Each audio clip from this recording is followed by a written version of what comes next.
Advertencia: este programa, sus componentes y posibles invitados no tratan de expresar ideas políticas ni religiosas.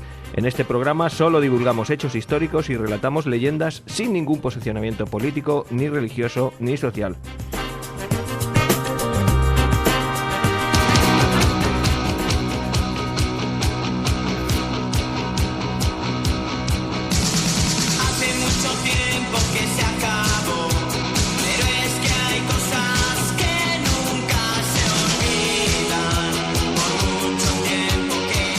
Sí, ya te decía yo que se reían mucho cuando dijimos que quedamos para el día 26, que se reían mucho. Sí, estaba, sí.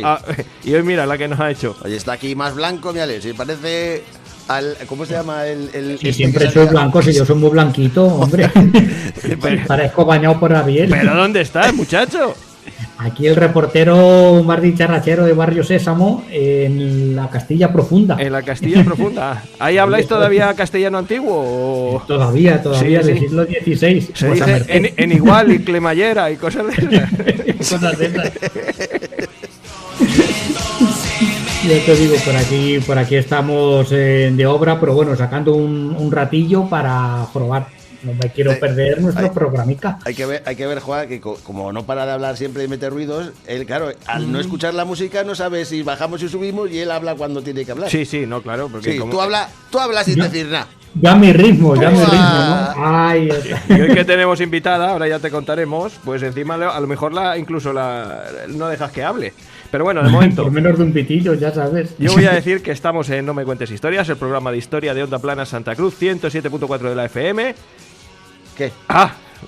Estoy esperando que me interrumpa y no me interrumpe. No, bueno, hoy no. Y que hoy vengo de tenemos vacaciones. que hoy tenemos programa especial, un programa chulísimo porque tenemos una invitada muy especial y un personaje muy especial. Sí. A pesar de que Joa esté por allí, allende los mares, que vas a seguir ¿Puedo hablar? Una semanica más vas a estar por allí, ¿no? O sea que para la semana que viene no te esperamos tampoco. Tampoco me esperéis. Me cago en la madre. Madre mía de vida. Y tú has estado por ahí de viaje también, ¿no? ¿Y tú? Yo también, sí. A mí que me nevó en Somiedo el sábado pasado. Una nevada de esas de campeonato, ¿eh? Y a mí me hizo calor en Bilbao. Para que veas cómo está el mundo. Esto Ya te digo. Bueno, pues Joa no. Joa, ¿quieres decir algo o no? No, ahora no quiero. Pues entonces le toca al dire que dé paso a nuestra invitada. ¿A nuestra invitada? Sí. A nuestra queridísima Ana Calvo, que ya, vamos, entra en nómina fijo. Calla, Ya que tenemos... el otro día Cutú se quejaba de que lo hemos sacado de la nómina. ¿De qué le hemos sacado de la Y nómina? ahora vamos a meter a Ana. Hola, Ana. Hola. Hola, muy buena, ¿qué tal? Aquí estamos. ¿Y tú cómo estás? Se te ve Yo muy muy guapa, bien. como siempre. Distribuidos por toda la península, ¿no? Sí, Pues mira, estamos norte, sur. Muy repartidos. Es que progresamos en esto de la comunicación. Muy bien. Echando de menos que dije que la siguiente subiría y no ha sido posible, pero bueno. Bueno, La pero tecnología es lo que tiene. para que nos la, acerca. para la próxima, porque aquí tenemos el rinconcito de Ana, que está aquí apartado, con florecitas y todo, y esperando a que vengas a ocuparlo. Pues te voy a cerrar el programa de hoy con la próxima. Vale, pues ya está. ¿Qué No, traemos? que estoy preparado. ¿Qué Que trae- te lo cambio no hasta llegar a la próxima ya. ¿Qué tenemos para hoy, Ana? ¿Qué has preparado? ¿De qué nos quieres hablar? Pues hoy vamos a partir de lo que hemos estado hablando antes y que me habéis dicho, pero es solo un personaje, ¿no? Y yo he movido la cabecilla y habéis dicho, ¿cómo que no? Vamos a hablar de un personaje que es como la metáfora que he dicho antes, es prácticamente como un imán que mueve mucho alrededor o como el Sol que mueve muchos planetas alrededor, y es Charles Baudelaire. El motivo de por qué quería traer a Charles Baudelaire es porque a Charles Baudelaire o no lo conoce nadie, No tengo y idea. quien lo conoce mal, Ajá. ¿vale? Y quien lo conoce muy bien, lo conoce muy bien, porque es verdad que cuando te interesas por este personaje tienes que profundizar sí o sí. Pero es cierto que últimamente con esto de los youtubers, de los tiktokers, bueno, tiktokers no, pero youtubers sí, más bien, estos vídeos súper rápidos de 10 minutitos donde te dicen la biografía de un personaje en 10 minutos, pues ya ves tú qué biografía. Claro, pues ahí meten casablazo con la biografía de Baudelaire, con la vida, ¿no? Evidentemente, y ya Sí, sabéis que a mí... pero yo lo que digo, pero incluso en nuestro programa, como otros programas de historia, como que y más con esos pequeños 10 minutos que te desarrollan una biografía, que bueno, que por lo menos te da pie a que tú busques. Te despierta la curiosidad. Exactamente. ¿Quién es este? ¿Qué ha pasado en esta batalla? Sí, eso está perfecto. Y además cada vez veo que hay más, sobre todo de gente joven, que lo hace muy bien esto de los vídeos rápidos y demás, y eso está súper bien. Pero ya sabéis que yo tengo una manía, y es que cuando hablo de algún personaje, yo lo que quiero es que sintáis como el personaje, que os pongáis en la piel del personaje y en su mundo. Por aquí, ¿a quién he traído ya? Pues vamos a hacer siempre un repaso, ¿no? Ya de paso, pues que tiren de programas de antaño. Anteriores. Pues Becker con su hermano Valentino, fue Julio Romero de Torres, fue Enrique Urquijo, te he traído alguno más, y hoy a Baudelaire. De lo más ecléctico, ¿vale? Cada uno de un siglo, cada uno de distinto lugar, y cada uno con su historia personal. Sí, trajo Becker y un programa que yo no estuve, que no pude estar. Julio Romero de Torres. Coño, que lo tienes ahí atrás el cuadro. Jorobar. Sí, si ha dicho los tres, ha dicho todos. No, son cuatro. Son cuatro, sí. Es que me he dejado Julio Romero de Torres. Me van a matar. Bueno, pues a ver, lo primero que quiero decir, como siempre, que para conocer a un personaje, y sobre todo un personaje como Baudelaire, que bueno, el tema o el título del programa es Baudelaire, ¿poeta maldito o filósofo? ¿Qué era? ¿Qué fue? Vamos a responder rápidamente y luego ya desarrollamos, ¿vale? Como tal, no fue un poeta maldito, porque el concepto de poeta maldito es lo que os decía hace un minuto, que está está mal conocido. El término poeta maldito lo acuñó Paul Verlaine cuando hizo una publicación de un libro donde recogió a 6 poetas contemporáneos de la París del tiempo, de la época, y donde se incluía él. Entonces, en esos 6 poetas no está incluido Baudelaire, pero el nombre y el término poeta maldito sí que está sacado de un poema de Baudelaire, de su famoso libro Las flores del mal, ¿vale? Ese famoso libro que todo el mundo, y aquí es el segundo error, piensa que lo condenaron y lo multaron por el libro entero, y en verdad fue por 6 poemas. ¿Vale? Que es otra cosa que no se dice. Lo que pasa es que luego cuando él hizo una reedición dijo, bueno, pues si me habéis ajusticiado, bueno, ajusticiado no, porque no lo quitaron del medio, pero bueno, me habéis denunciado por 6 poemas, pues yo voy a presentar 31 más. Entonces ya hemos aclarado un poquito eso, ¿no? Lo que pasa es que es como la leyenda esto de los cantantes de los 27 años, ¿eh? ¿Cómo se llama? Cuando se mueren todos, el de 2, sí. Vale, pues, ¿qué pasa? Que a partir de aquí todo poeta que tiene una vida trágica, que tiene unos poemas un poco controvertidos, que se sale de lo que es la típica situación social, que es un poquito, ¿no?, de pena, de miseria y tal, pues se le mete en poeta maldito. Y no está mal, está bien, pero vamos a lo que es el fondo, a la realidad de donde partimos, y partimos de, bueno, no la podemos ver, pero bueno, partimos de este librito que vosotros ya lo estáis viendo, que son Los poetas malditos, que lo publica, como he dicho, Verlaine en 1888. Entonces, ahí no entra.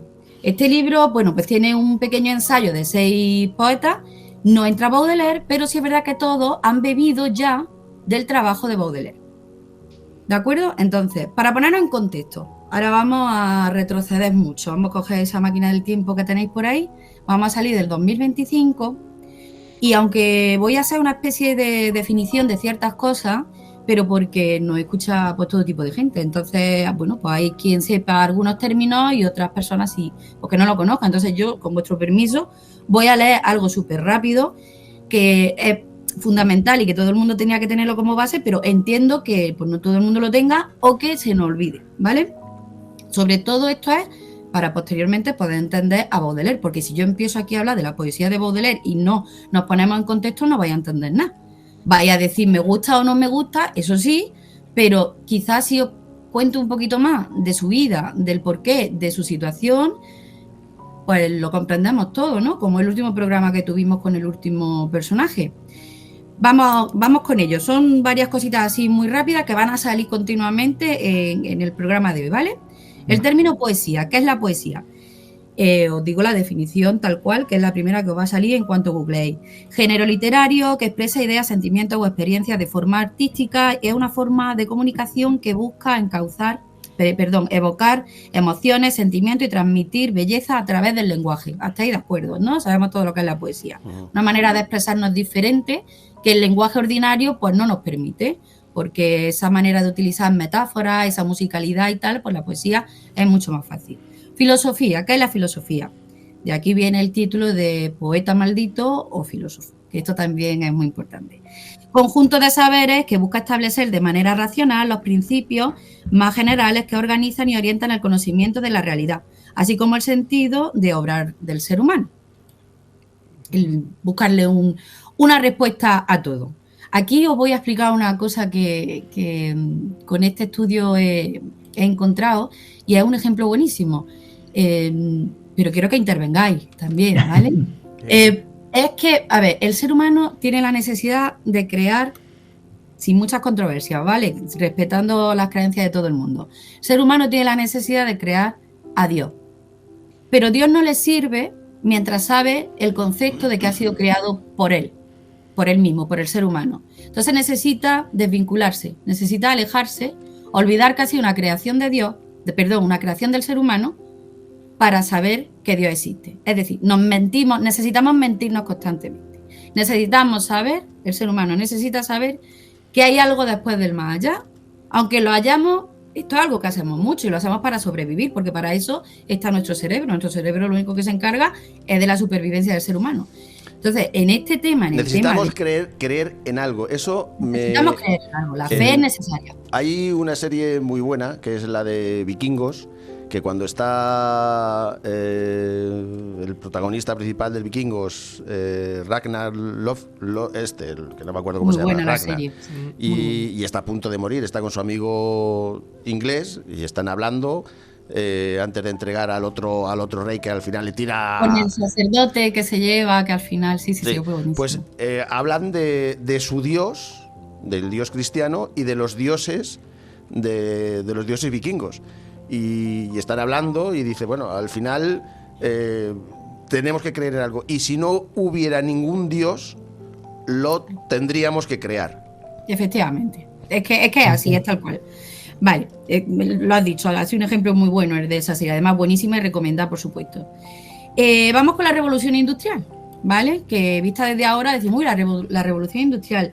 Yo no sé a vosotros, pero a mí me la pintaron como algo maravilloso, pero la verdad es que las consecuencias fueron catastróficas totalmente por todos lados. Yo no sé, de maravilloso, pero bueno. Vamos con revolución industrial, que como sabéis, pues, bueno, hubo dos etapas, ¿no? Proceso histórico de transformación económica, social y tecnológica, periodo caracterizado por el reemplazo de la producción artesanal por la mecanizada en las fábricas, el desarrollo de las nuevas fuentes de energía como el vapor, la electricidad, etcétera. Pues ya sabéis lo que supuso la revolución industrial, un cambio tremendo. Toda la gente de los pueblos, de las zonas más desfavorecidas, se van a la ciudad. Consecuencias nefastas para esto. Yo me voy a centrar en lo que me interesa para hablar de Baudelaire, ¿vale? Consecuencias nefastas para esto, pues en este caso en París, es que la ciudad tiene que albergar una cantidad de gente, París y todas las grandes ciudades, pero bueno, estamos hablando de Baudelaire, ¿vale? Albergar una serie de gente que físicamente no puede y estructuralmente no puede. También se crea una construcción muy arquitectónica muy rápida para poder albergar a esa gente.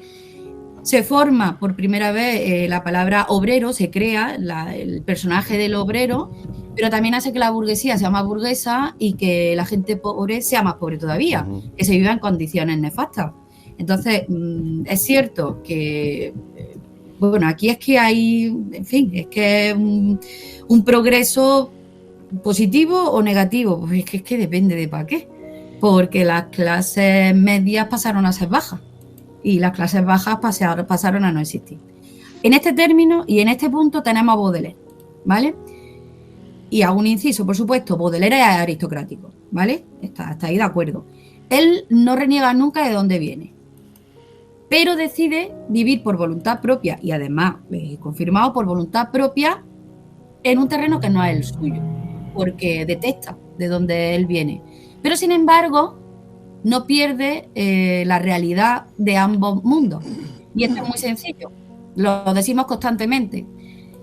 Los políticos hoy en día, siempre, pero hoy en día más, nos venden una cosa y lo único que pedimos es, por favor, que no se acostumbre muy pronto a la silla y que no se le olvide arremangarse para salir a la calle.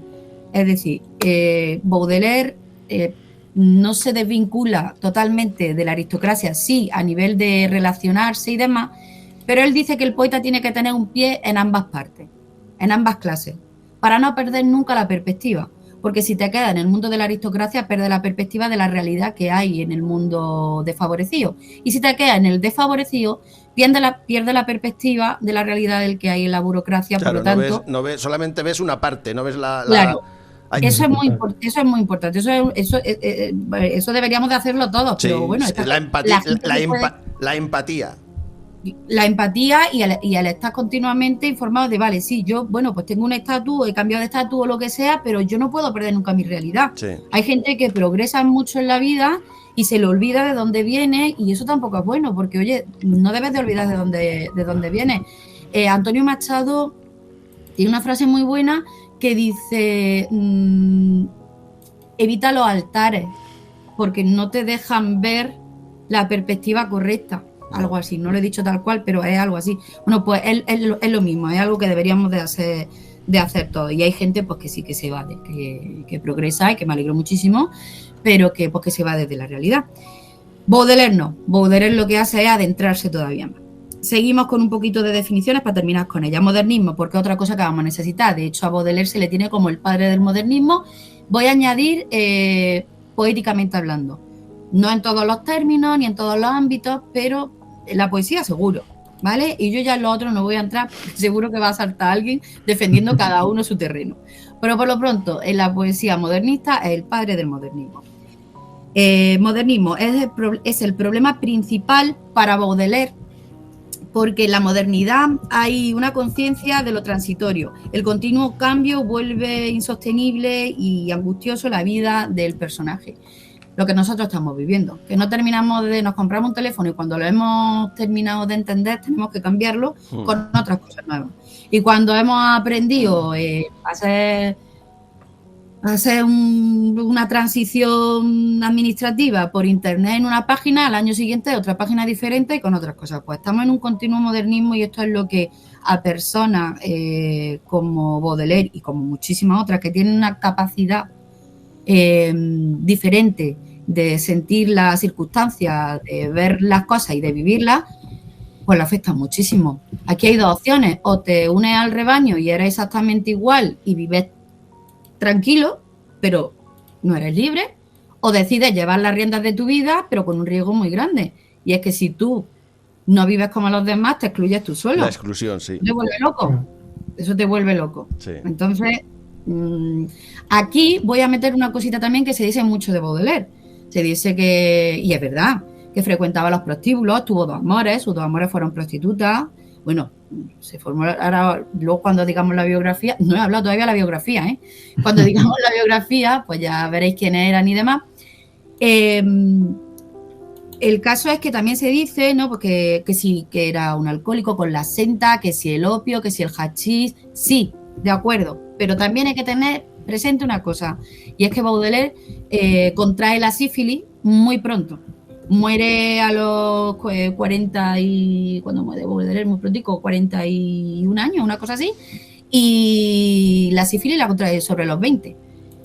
La sífilis, conforme va pasando el tiempo, es dolorosa, así que no estoy excusando el consumo de drogas, ¿vale? Porque además él reconoce y tiene todo un libro que habla del hachís y de lo maravilloso que es fumarlo y a los mundos que te lleva. O sea, que no lo estoy justificando. Pero sí es verdad que también hay que tener en cuenta que tuvo una enfermedad la mayor parte de su vida, ¿vale? Y que cuando tenemos una enfermedad tomamos algo para no sentir dolor. Sí, pero seguimos, tampoco era el único. O sea, yo creo que no. La sociedad esa, sobre todo la absenta, y estaba en muchas películas podemos ver antiguas de estos, no de este siglo, del siglo XIX, sino anteriores, que ves a los nobles con una cajita que se echan polvitos y pues eso es cocaína. La cana al aire. Claro, de ahí viene la cana al aire. El mismo Sherlock Holmes se chutaba con coca en sus libros. Sherlock Holmes. Sí. A ver, Freud fue por un experimento de medicina y tal, y no llegó a ser consumidor habitual, controló lo del tema de la adicción, recomendó la cocaína a varias personas y se las cargó porque los demás no lo controlaron, pero él sí llegó a controlarlo. Que por cierto, la serie de Freud no le hace favor porque lo ponen como un enganchado de primera hora. Sherlock Holmes... como que se evade en ciertos momentos, quizás, sí, puede ser. Sí. Tú léete los libros.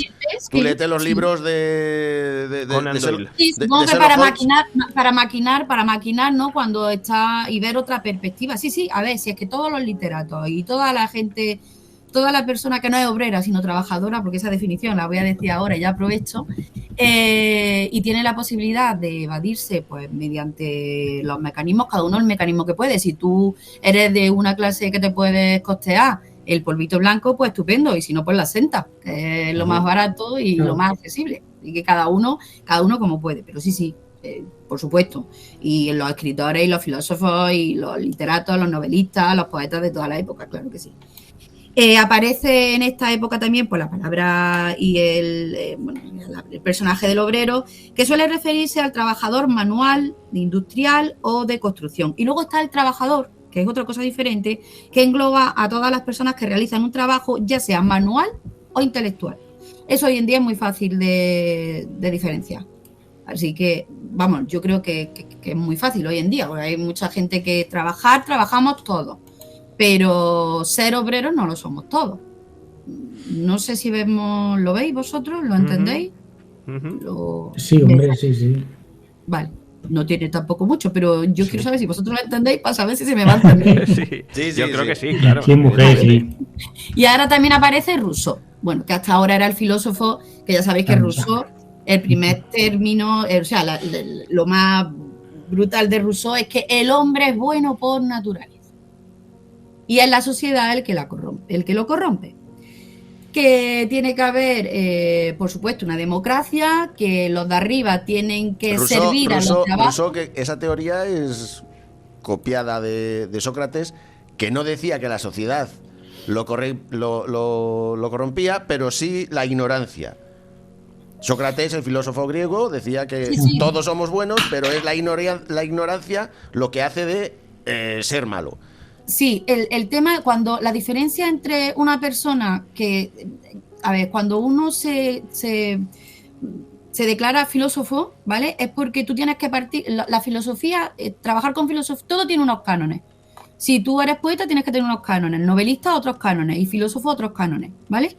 Entonces, y tienes que partir de unas bases y de las cuestiones principales, de las preguntas principales. Entonces, claro, van partiendo unos de otros. Baudelaire, que esto es relacionado pues con el título, ¿no? Poeta maldito, filósofo. Baudelaire no se consideraba filósofo, pero tenía escritos que eran filosofía. Sin embargo, intentó hacer filosofía con ensayo y no le salía. Tiene un libro que se llama Pequeños poemas en prosa, que ahora os voy a leer uno que es buenísimo, y sin saberlo ya estaba haciendo filosofía, pero cuando quería hacerlo, no podía. No se cuestionan las ideas principales, como se cuestionó Rousseau y todo esto. Bueno, hemos dejado Rousseau ahí a mitad, vamos a terminarlo por si alguien no lo conoce mucho, y el término, que bueno, es lo que quería por eso, ¿no? Que los de arriba sirvieran al de abajo mediante un contrato, era súper importante un contrato, que dijese la igualdad entre todos, no sé qué, no sé en cuánto, pero bueno, lo más fuerte es que el hombre es bueno por naturaleza. Esto ya no voy a poneros ningún compromiso, no quiero que respondáis, que cada uno tenga su propia visión. Y lo de que la sociedad lo corrompe, bueno, es que la sociedad cada vez está más corrompida, por eso a lo mejor en Sócrates no llegó a esa conclusión, porque la sociedad en Sócrates, la época de Sócrates, era la ignorancia, que era lo que más se frecuentaba, y ahora mismo el estar corrompido, pues porque tenemos muchísimas más cosas alrededor, vivimos de otra manera, es todo mucho más rápido, es normal que estemos corrompidos, esto no nos lo quita nadie. Bueno, ya termino con las definiciones, que aburren un poquito, ¿Y queréis añadir algo? Nada. No, va bien la cosa. Porque son palabras que van a salir constantemente y no hemos puesto un poquito en situación de la época. Sí. Hemos tenido un breve contacto con la época, pues vamos a ver de dónde partimos, ¿no? Así súper rápido para conocer un poquito la vida de Baudelaire, que también es muy importante. Ya hemos visto lo que le rodeaba y ahora vamos a ver un poquito lo que le rodea en su ámbito, en su zona de confort, en su familia, ¿vale? Bueno, pues nace el 9 de abril de 1821 y fallece el 31 de agosto de 1867 en París. Poeta, ensayista, crítico de arte y traductor de francés. Esto es algo que tengo que puntualizar. Todo el mundo piensa que solo escribió poesía y que solo escribió Las flores del mar. No. Vivió. Vamos a ver, Baudelaire no fue un mendigo, ¿vale? Que no se supo administrar, de acuerdo. Que al principio tuvo una herencia de la que ahora hablaremos, que le duró durante unos años, que se la fulminó, porque se la acabó, porque se acaba, pero él siguió trabajando. Él escribía ensayos y de hecho descubre a Edgar Allan Poe, se siente muy identificado con él y traduce muchísimas obras de Edgar Allan Poe, incluso analiza y hace críticas constructivas y tal de Edgar Allan Poe. Luego hace otra, es crítico de arte también. O sea, Baudelaire trabajó, no estaba, bueno, no estamos en horario infantil, como se dice. Sí, bueno. Estaba el día de puta y bebiendo. El hombre estaba trabajando, lo que pasa es que el hombre tenía que pagar. Contrajo deuda, claro que sí. Contrajo deudas porque él siempre aspiraba a ser reconocido y aspiraba incluso a publicar un libro que tuviese muchísima más relevancia que el de Rousseau, por ejemplo, y aspiraba a eso. Entonces todas esas inversiones le venían grandes, porque ser traductor, ser crítico de arte en esa época, pues ser artista en esa época ya sabemos lo que es pasar hambre, pero oye, que trabajo, ¿vale? Fue incluido por Verlaine en los poetas malditos. Es lo que digo, no pertenece al término poeta maldito, pero es que es la fuente de donde todos los poetas malditos beben. Y él, por supuesto, el poeta maldito número uno, una vez que ya hemos conocido lo que significa, que luego lo veremos. Fue el poeta de mayor impacto en el simbolismo francés, por lo que hemos dicho antes. No quiso seguir por donde iba la sociedad, se excluyó él solo, presentaba su obra y todo el trabajo que él hacía, simbolismo total, entonces impactó muchísimo. Las críticas te hacen conocido, sean buenas o sean malas. En este caso fueron malas, lo hicieron súper conocido. Fue impactante Baudelaire. Se le acredita acuñar el término de modernidad. Era algo que le volvía loco. Es que no se adaptaba. Pensad que nosotros, nosotros no lo pensamos, no lo vemos, pero porque todavía vamos más rápido que la época de Baudelaire. Pero él pasó del candil a la electricidad. De casa de una sola planta o a edificios de no sé cuántas plantas, o sea, un cambio del ferrocarril, la industria, la contaminación social, acústica, ambiental, es que fue todo un cambio mucho más radical que el que nosotros estamos viendo, que a nosotros nos lo van dando con goteo, poquito a poco, poquito a poco. Aquello tuvo un proceso, 50 años quizás, pero impactó mucho. Los cambios siempre impactan. Y nosotros hemos tenido un cambio que todavía no somos conscientes y así yo siempre lo digo, pero el COVID ya saldrá las consecuencias. Pero aquí no quedó nadie bien del tema del COVID. Su padre, vale, esto también es muy importante. Su padre, Baudelaire nace cuando su padre tiene 72 años. Su padre era un sacerdote que cuelga los hábitos para dedicarse, para hacerse funcionario, ¿vale? ¿Qué implica tener un padre de 72 años? Aparte de lo que implica por naturaleza, que la vas a perder pronto, implica que tú vas a estar en una casa donde hay experiencia, conocimiento y sabiduría. Porque estaréis de acuerdo conmigo en que la vocación de sacerdote y la carrera de sacerdote es una de las carreras más complicadas, que por lo menos hasta donde yo sé, lo era. Ser sacerdote no era capaz todo el mundo de terminar la carrera. Entonces, él ya tiene, y con 72 años, que más sabe el diablo por viejo que por diablo. O sea, él ya desde pequeñito en esa casa, esos 72 años tenían sus cosas malas, pero también tenían sus cosas buenas, ¿vale? Entonces ese ambiente es el que había en su casa. Su madre, su madre era una joven que no llegaba a los 30 años. Baudelaire ya tenía un hermano, por parte de padre por supuesto, y además le sacaba varias décadas. O sea que la relación pues apenas existía porque tenía su vida. En las controversias del matrimonio nos vamos a entrar, porque el matrimonio ya sabemos todos que siempre ha sido un contrato, ¿vale? Que casarnos por amor lo estamos haciendo ahora, que luego nos mantenemos también por contrato, pero bueno, el primer paso lo hacemos por amor. En teoría. No ha cambiado, el matrimonio no ha cambiado, luego sigue el contrato, pero bueno, el primer paso que ha cambiado, que es que podemos elegir por amor.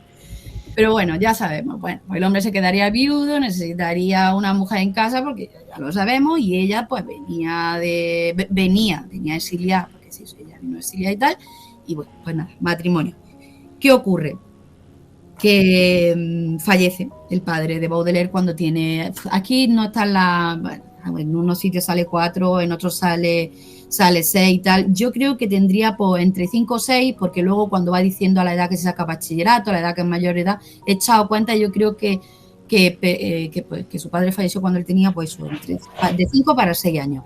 Y su madre, en un periodo breve de tiempo, pues se casa con otra persona, más o menos de su edad, tenía 40 años. Este es un militar, ¿vale? Con el que se dice que ya mantenía una relación. Yo creo que tampoco la vamos a juzgar, porque si su marido tenía 72 años y ella tenía 27 y tenía una relación con un vecino que era de su edad, pues aquí el que esté libre de pecado que tire la primera piedra, pues yo lo entiendo perfectamente. A Baudelaire le choca muchísimo, porque es que es muy chocante el hogar en el que nace y en el que sus primeros años se desarrolla en todos los aspectos que he dicho antes de lo que el padre aporta, y ahora cambiar esa vida para estar bajo un padre que es militar, además militar y que llega a un alto cargo. Y las madres se adaptan muchísimo a eso, la madre se vuelve muy estricta, eso es algo que no le va a perdonar nunca. Pero hay que decir a favor de la madre y a favor del padrastro de Baudelaire, la palabra padrastro la odio, pero bueno, para que nos entendamos, de Baudelaire, que quisieron siempre sacarlo de esa vida bohemia, quisieron encauzarlo, que no perdiera el contacto con la aristocracia y demás. Siempre le sacaban de apuro, de vez en cuando le sacaban de apuro económico y tal.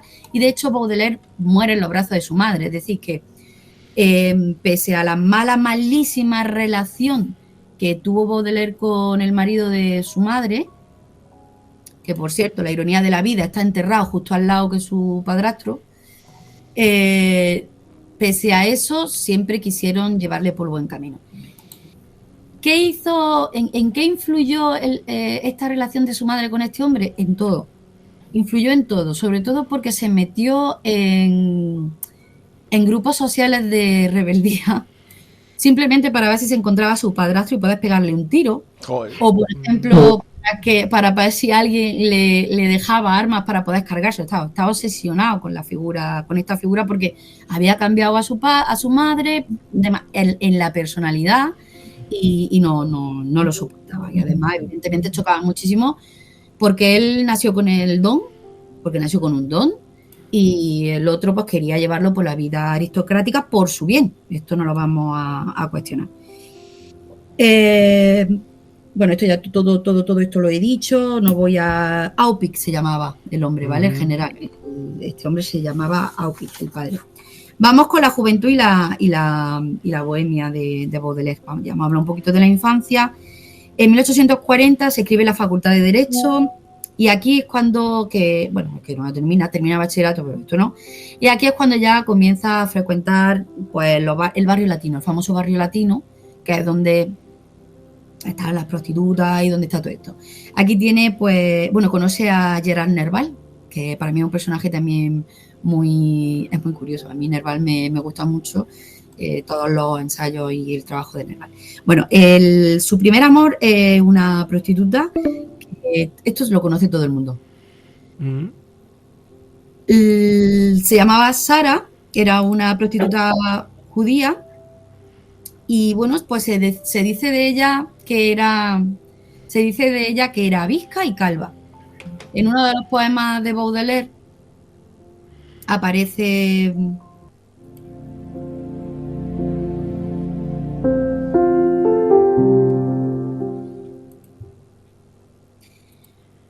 Bueno, pues vamos con la juventud, ya que hemos dado un repaso a la infancia de Baudelaire, vamos con la juventud y la bohemia, ¿vale? Que es donde ya entra de lleno, y aquí ya vamos a conocer a esos dos famosos amores de Baudelaire, que son estas dos famosas prostitutas. Empieza a frecuentar, bueno, entra, como hemos dicho antes, en la Facultad de Derecho, pero como que no le va la cosa. No le va la cosa. Y comienza a frecuentar el barrio latino. Aquí es donde emerge pues todo esto, ¿no? El tema de la prostitución, de los excesos en la vida, etcétera. Tenemos que nombrar a sus dos amores porque son fundamentales, básicos y necesarios para conocer, pues, sobre todo su poesía, no los versos en prosa ni sus ensayos, pero sí su poesía, sobre todo en Las Flores del Mar, porque las nombra. El primer amor fue Sara, que era una prostituta judía, y esto pues todo el mundo lo dice, ¿no? Era calva y visca. Bueno, pues... Madre mía, vaya... Pero bueno, los calvos tenemos nuestro... un encanto. Lo tenéis que tener porque tanto para hombre como para mujer, pues perfecto. O sea, que conquistar a Baudelaire no tuvo que ser fácil. Así que bravo por Sara. Algo le ofrecería que a él le interesaba y eso es lo que a nosotros nos interesa. Creó unos poemas preciosos, pero bueno, es verdad que cuando se termina el amor, ves la realidad. Entonces, que no tiene pelo. Bueno, eso yo creo que eso era el lado de menos, pero sí, lo sacó. Es que el tema del pelo de las mujeres es un poquito más complicado. Pero sí, lo sacó. Luego tuvo su segundo amor, que era John Duval, que esta sí es verdad que le acompañó, iba a decir toda su vida, pero tampoco es que su vida fuese muy longeva, por lo tanto, bueno, le acompañó hasta el final de su día. Ya no solo como amante, sino como apoyo moral y demás. Yo es que no veo a Baudelaire frecuentando los prostíbulos todos los días pues, por tema sexual, sino más bien por temas de conocimiento, de hablar, de desarrollar, de necesidad de cariño, porque la prostitución, yo siempre lo he dicho, para mí es un trabajo con el que me quito el sombrero, y que aprovecho siempre para decirlo, y seguramente yo lo habré dicho en algún programa, que habría que regular, legalizar y hacerlo bien, nada de mafia, ni la prostitución obligada, ni nada de esto. La persona que lo haga de manera voluntaria, que lo haga de manera consciente, voluntaria y libre, y es un trabajo que no todo el mundo puede hacer. Y aparte de poner tu cuerpo para un acto sexual, yo creo que la psicología de una prostituta o de un prostituto, tanto mujer como hombre, es súper importante. Porque normalmente la mayoría de las personas van a estos sitios a buscar no solo placer físico, sino más bien otras cosas, que le escuchen, compañía, etcétera. Yo creo que Baudelaire se inclinaba más por ese ámbito. Los astrecillos en esto también tenemos algo de psicólogo. Esto de que algo de psicología, te llegue la novia o te llegue la madrina y empiece que sí patatín, que sí patatán y tú diciendo que sí. También, que muchas veces paso y me dice mi mujer, pero ¿cuánto tanto tiempo? Pues la mujer se ha desahogado conmigo. Trabajar de cara al público, tratas con gente, es que es lo que tienes, sí. Y sobre todo cuando ya, es que es mucha confianza. El trabajo que tú desempeñas es un trabajo muy personal. Sí. Tomar las medidas de un cuerpo es muy personal, sí, Juan. Sí. Cuando no te cuentes sus problemas. Hubo uno que estaba, le probé la chaqueta, esto era un hombre, le probé la chaqueta y en eso de que empiezo a desabrocharle la chaqueta, porque tenía otros 50... El acto ya te llevó a lo que me vas a contar. Claro, se me quedó mirando y dice, pero por lo menos vamos a cenar primero o algo así, o dime algo. Es inevitable. Normal que te cuenten, es inevitable, claro. Es que si se desabrochan sin cenar delante tuya, pues... Mira, aquí hay una pequeña estrofa de un poema que está dentro del libro de Las Flores del Mal, donde, para que veáis a ver, se puede sentir cruel. Vamos a ir ya leyendo cosas de Baudelaire para ir conociendo cómo escribe, ¿vale? Puede parecer cruel, pero lo que era directo, extremadamente directo y sincero. Y claro, ¿qué pasa con eso? Que duele. Todos decimos, yo quiero la verdad, que no me mientas. ¿Tú estás seguro? Porque es que la verdad duele. Entonces, nada, 4 versillos. Dice, una noche en que estaba con una horrible judía, como un cadáver tendido junto a otro, pensaba al lado de aquel cuerpo vendido, en esta triste belleza de la cual mi deseo se priva. O sea, ya... Nada, que se estaba desenamorando y se estaba encandilando con la otra. Pero como es que claro, si no sé si la habéis leído Las Flores del Mal, pero si veis la evolución de todos los poemas que le dedica a ella, y luego termina diciéndole esto, pues tú dices, o sea, de ese enamorado, ¿no? Que se nota, vamos. Que se nota, sí, claro. Pero esto es un pequeño, bueno, una pequeña apunte de, pues, para lo que os estaba diciendo. Hay un episodio en la vida de Baudelaire que su padre intenta recuperarlo también de alguna manera, encauzarlo, y le hace que embarque y que haga una travesía en el mar, que bueno, las travesías en el mar por aquel tiempo pues eran de 1 o 2 años y tal. El caso era retirarlo de la vida bohemia.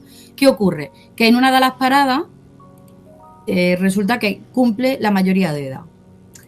¿Qué tiene Baudelaire? No olvidemos que viene de la aristocracia, o por lo menos de una clase bien acomodada. ¿Y qué recibe cuando cumple la mayoría de edad? La parte de la herencia que le pertenece por su padre biológico. Así que dice, padrastro, ahí te queda.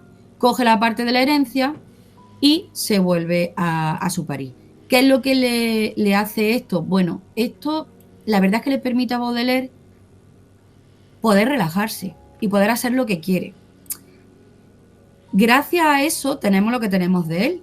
Porque si hubiese caído en, bueno, pues si hubiese hecho caso al padre, si no hubiese tenido ese colchón económico de la herencia, hubiese tenido que ponerse a trabajar, y el trabajo te quita tiempo para realizar tu obra. Esto lo vimos con Julio Romero de Torres. Una cosa era su obra y otra cosa eran los encargos porque tenía que comer, por el pintor, ¿vale?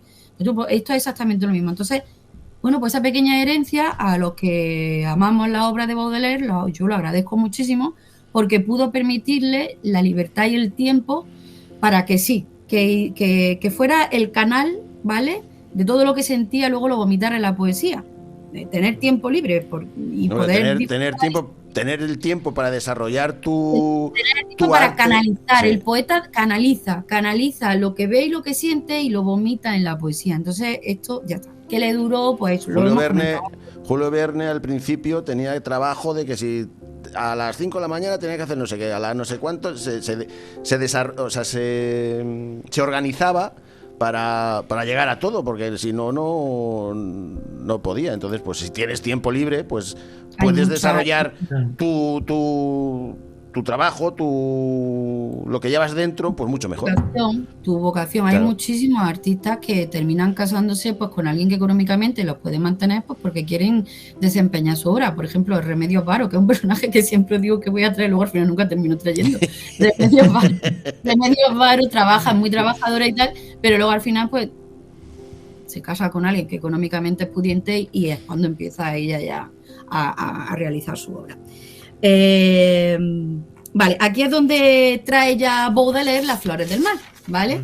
Y bueno, pues le hacen que pague 300 francos, lo denuncian, etcétera. Bueno, con lo que he dicho antes, él no se preocupa porque saca una reedición y dice, que me habéis censurado 6 poemas, pues ahora os voy a presentar 31 más. El caso es que esto es lo que responde, si habéis leído el libro, esto es lo que responde a su denuncia, ¿no?, a su censura. Estas son palabras de él, ¿vale?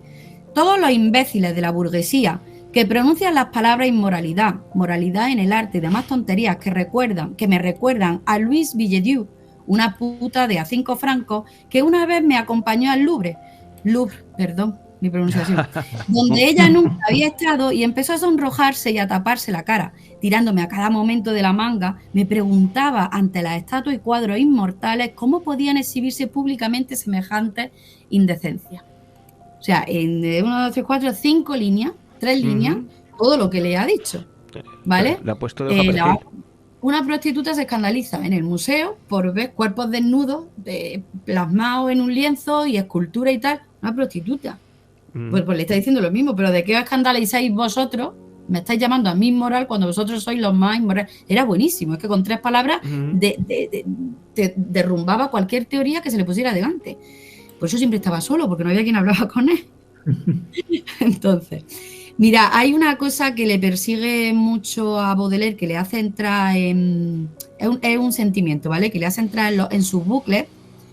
Por supuesto tiene depresiones, tiene recaídas, incluso tiene intentos de suicidio, y es el tedio. ¿Sabéis lo que es el tedio? El tedio es lo peor que se puede sentir. Es una sensación en la que no siente. O sea, ahí entra la depresión, entra la soledad, entra la autodestrucción, entra el no me suicido porque me da pereza suicidarme. El tedio es una situación súper angustiosa.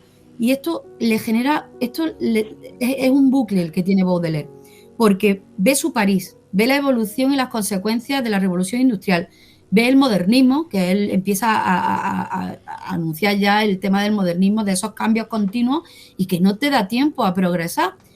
Entra en su tedio, entra en su tal. Y para salir de ahí, escribe poesía. ¿No? Es cuando escribe la poesía, porque necesita sacar lo que tiene dentro. ¿Pero qué le ocurre a Baudelaire con la poesía? Bueno, aparte de que es buenísimo, pero que no le da respuesta.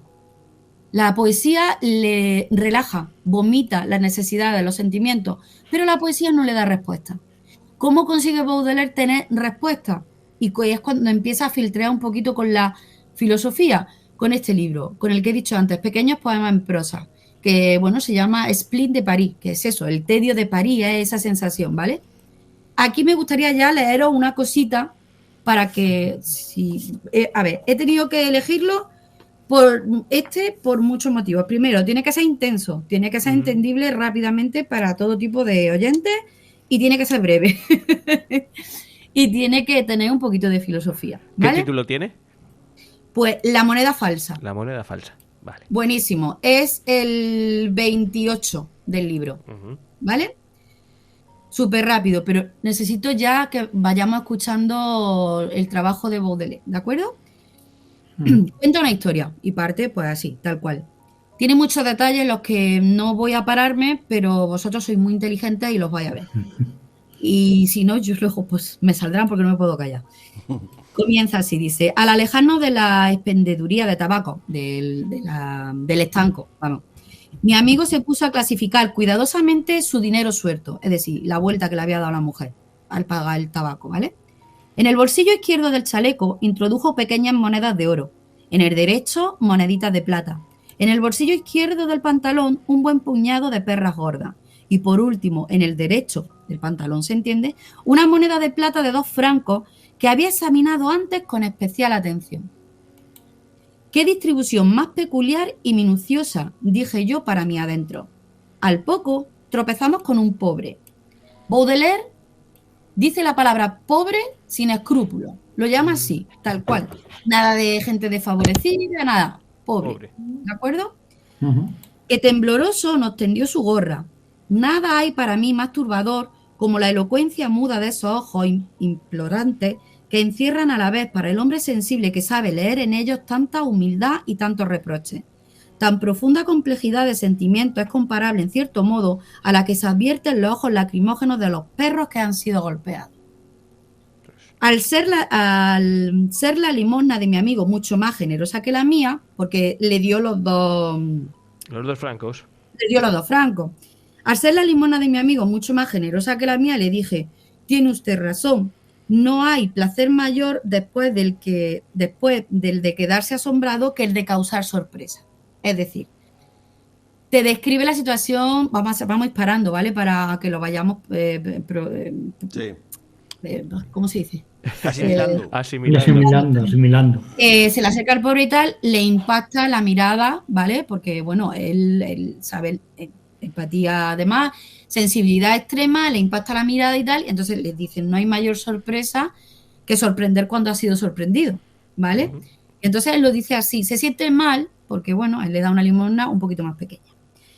Era la moneda falsa.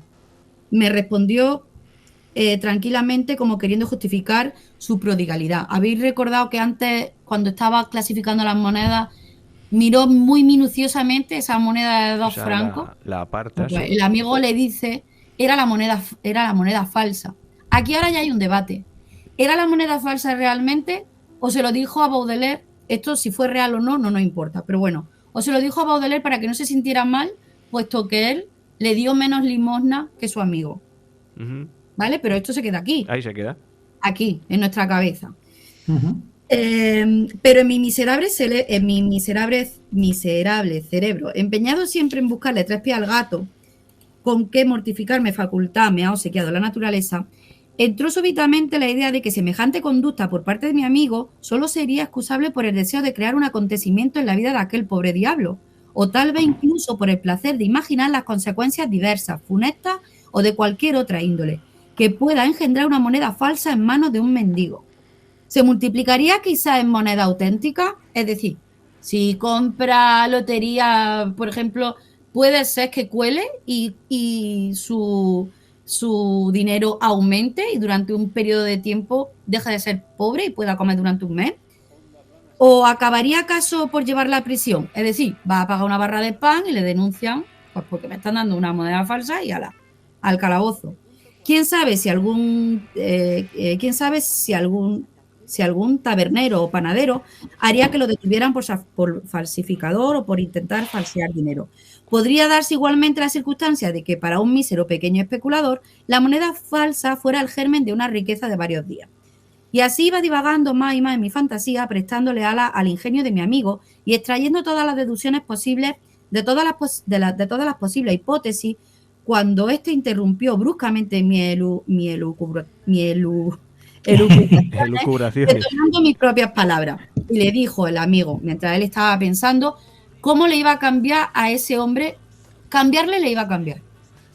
Porque era un mendigo que estaba pidiendo, o bien esa moneda iba a pasar desapercibida y le iba a dar de comer durante 3-4 días, una semana, bien podría ser una inversión que le diese para un mes, bien podría llevarlo a la cárcel, pero el caso es que esa moneda, si fuera falsa, le cambiaría.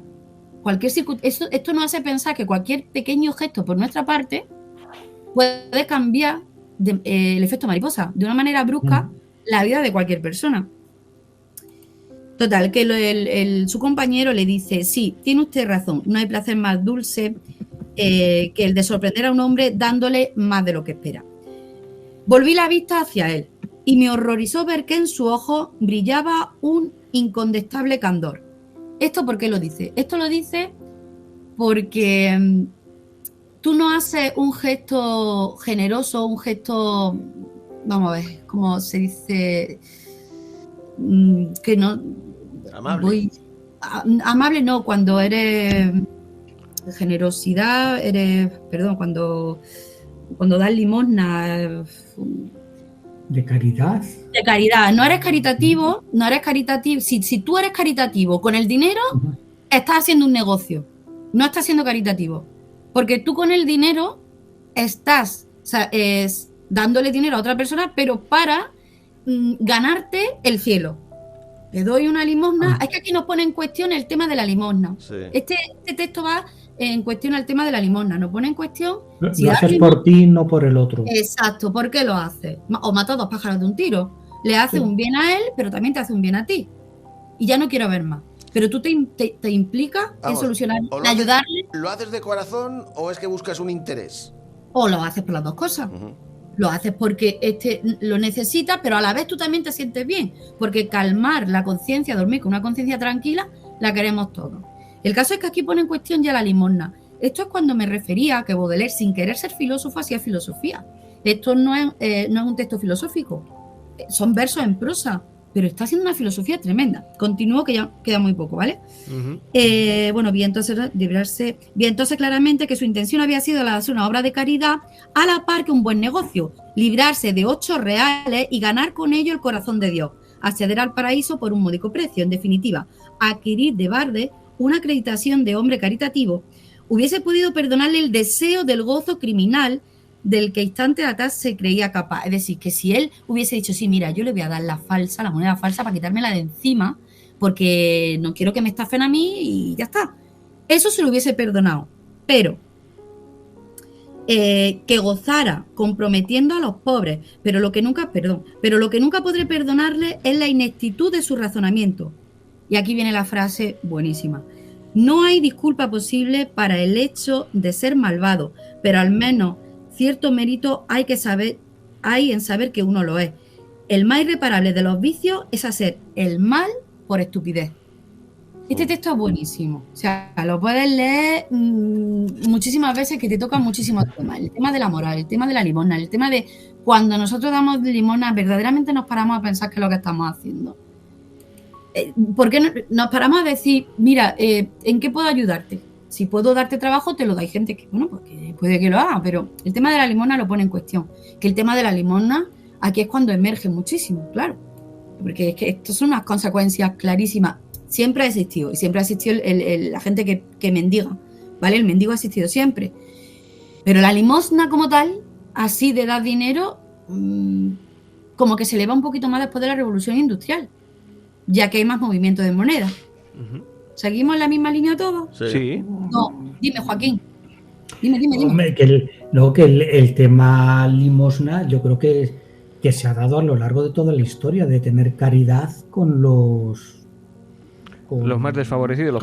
Exactamente, con los más desfavorecidos, no solamente en términos de cristianismo, en términos de Roma, de Grecia, en cualquier otro momento.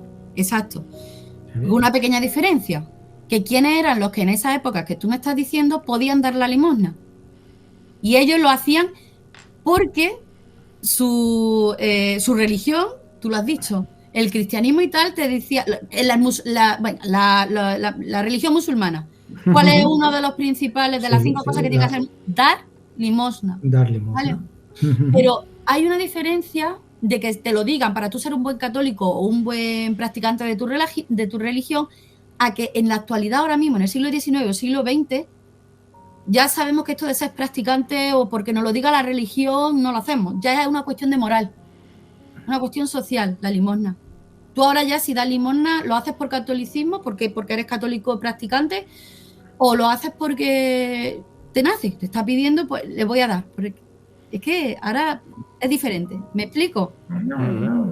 La imposición de antes te va a justificar.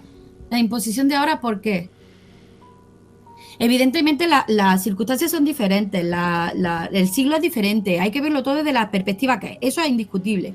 Y el mendigo siempre existió y la limosna siempre existió. Pero la limosna cambia con el tiempo. Y la limosna hoy en día no tiene el mismo valor que la limosna en Roma. Porque hoy en día seríamos capaces de ayudar a una persona que está pidiendo en la calle muchísimo más que en la época de Roma, ¿verdad que sí? Podríamos, porque tampoco nos importaría, a lo mejor, yo creo que ninguno de los que estamos aquí, ninguno tendríamos ningún problema en darle de comer a una persona todos los días a mediodía.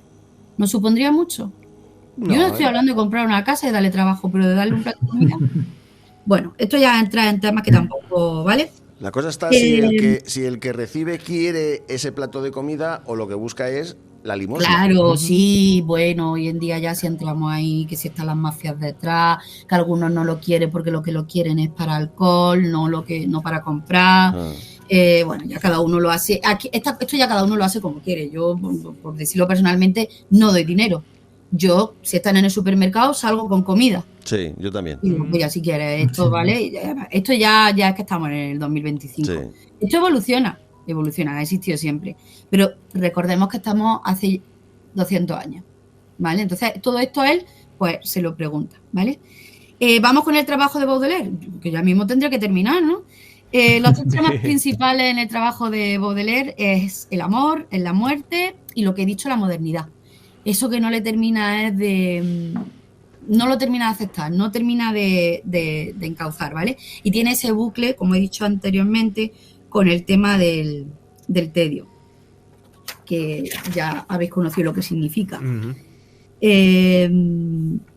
Las consecuencias del cambio y el tedio existencial es para los artistas la equivalencia a un drenaje en el arte. Todo esto desemboca, todo esto que está pasando desemboca luego en las vanguardias que todos conocemos, ya mucho más cercanas a nuestro tiempo, unos 50 años después. Por eso he dicho antes que el tema, los impactos sociales, sean los que sean, la tecnología estamos viendo consecuencias y han pasado 30 años de la tecnología, 30, 40. Bueno, y ya estamos viendo las consecuencias. De internet. Pues bueno, de internet como tal, no, de internet como tal más. Me refiero a las tecnologías de las pantallas, de la infancia, de ya la pantallita, el móvil ya desde los 8 años y tal. 20 años, 30, no sé, más o menos, ¿no? Sí. Yo por lo menos, pero ya se empiezan a ver las consecuencias. Pues la evolución de todo esto, del modernismo, de todos estos cambios, da pie a las famosas vanguardias, a todos estos movimientos que están surgiendo en Europa y que en España pues también surgen. ¿Cómo le afecta? Empieza él a escribir, se sale del romanticismo. Por eso antes primero admiraba a Rousseau, pero ahora ya lo detesta. ¿Por qué? Porque ya deja el romanticismo de un lado, ya deja los paisajes, ya deja lo bonito, ya deja lo bello. Y ahora él crea un romanticismo, bueno, romanticismo no es la palabra, pero él escribe a lo que no se puede escribir. Escribe al vino, escribe al hachís, escribe a la prostitución, escribe a lo prohibido. Es la manera de gritar, la manera de luchar, su manera de rebeldía. Es lo que vamos a ver constantemente en los poemas de Baudelaire. Y transforma la idea que tenemos de arte. Y aquí también empieza el famoso dandismo de el arte por el arte. Es que claro, estamos en el siglo XIX, es un boom en todos los sentidos. Es un boom tremendo. No, y en el arte... No te vamos a contar cómo estaba España. En el arte no te da tiempo, es que no te da tiempo a terminar de entender un movimiento cuando ya es que está surgiendo otro. ¿Pero por qué? Pues porque todo lo que nos van inyectando desde fuera hace que la persona cada vez sea más rápida a la hora de cambiar, a la hora de evolucionar. ¿Por qué, sin embargo, la cultura clásica duraba tanto? Porque no había tanto bombardeo, cambiaba, por supuesto, tenía su etapa. La difusión, sobre todo. La difusión. Esto es lo que siempre decimos, que vivimos con prisa y que no y que cada vez más.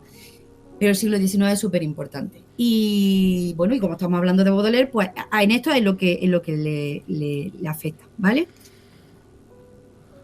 Esto es lo que os he comentado antes. Bueno, aquí conoce, que yo pensaba que esto lo íbamos a grabar y bueno, pues lo voy a decir, vosotros que lo estáis viendo, sí. A Allan Poe, ¿no? Allan Poe, bueno, pues se siente evidentemente muy identificado con él y le saca su rendimiento. Comienza a traducir las obras de Edgar Allan Poe y luego también a hacer críticas, lo he comentado antes.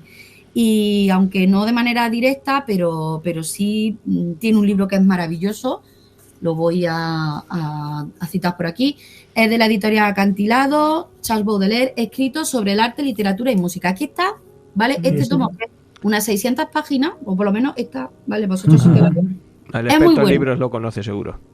Estos trabajos, este libro es muy bueno y es muy desconocido, pero aquí está todo el trabajo tal cual hizo Baudelaire para comer, porque sinceramente que aquí tenemos Las Flores del Mal, ¿vale? Hasta 92 años, más o menos, aproximadamente después de su muerte, no se publicaron. O sea, que de Las Flores del Mal, Baudelaire comió poco. Los primeros ejemplares quizás que los pudo vender, pero cuando se lo quitaron del mercado, como que no.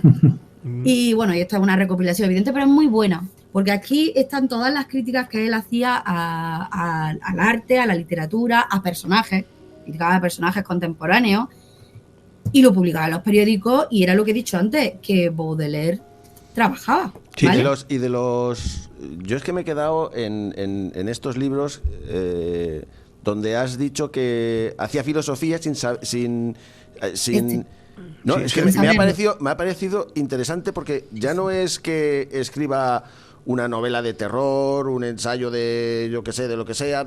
No, es que te hacía de pensar. Claro, filosofa a través de lo escrito. Filosofía, está muy bien. Es buenísimo. Que lo repito el nombre varias veces porque como no aparece en pantalla, Pequeños poemas en prosa. Es que es muy pequeño, ¿eh? Es pequeño, pero es bueno y no importa. No importa la cantidad, sino la calidad.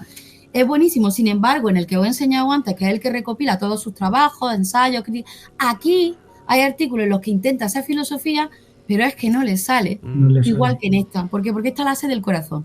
Esto lo hace quizás de experiencias que él ha tenido o de circunstancias que él ha visto o de cosas que le emergen, pero lo hace desde el corazón. No se sienta a decir, voy a filosofar. Es que voy a filosofar, yo no lo entiendo de verdad. La filosofía realmente te sale cuando tú estás teniendo una crisis existencial, un problema y lo quieres solucionar. Entonces cuando tú empiezas todos hacemos filosofía. Sí.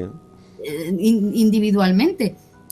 Pero sentarse a escribir filosofía, yo es que nunca lo voy a entender. Pero bueno, lo hicieron y aquí lo seguimos teniendo, ¿vale? Y ahora vamos con la otra parte, que bueno, esto era solo la pregunta de si era filósofo o no. Ahora vamos con la parte de si era poeta maldito o no.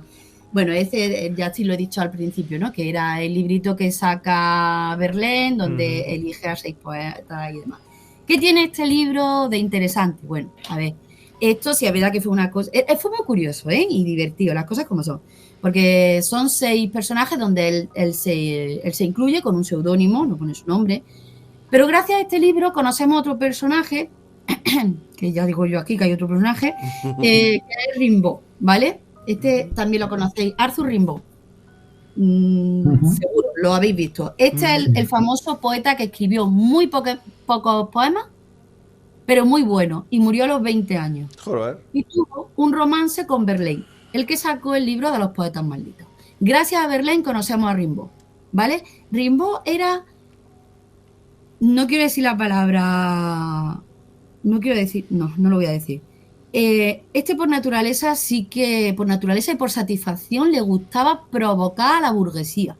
Sus textos eran realmente provocativos, provocadores, y además era muy adelantado para su época. Con muy poquitos años, que no quiero entrarme en su biografía, porque si no me quedo aquí toda la noche, pero con muy poquitos años te escribía como con una experiencia y con un razonamiento que tú decías, eres muy joven, con 16 años, escribía una poesía con una experiencia y es que sentía de una manera tremenda. ¿Qué le pasó a Rimbaud? Bueno, se retira de la poesía. ¿Por qué se retira de la poesía? Porque la poesía te destroza, fue muy listo. Ser poeta, transmitir, ser el canal de los sentimientos de la realidad, no es fácil, te destroza.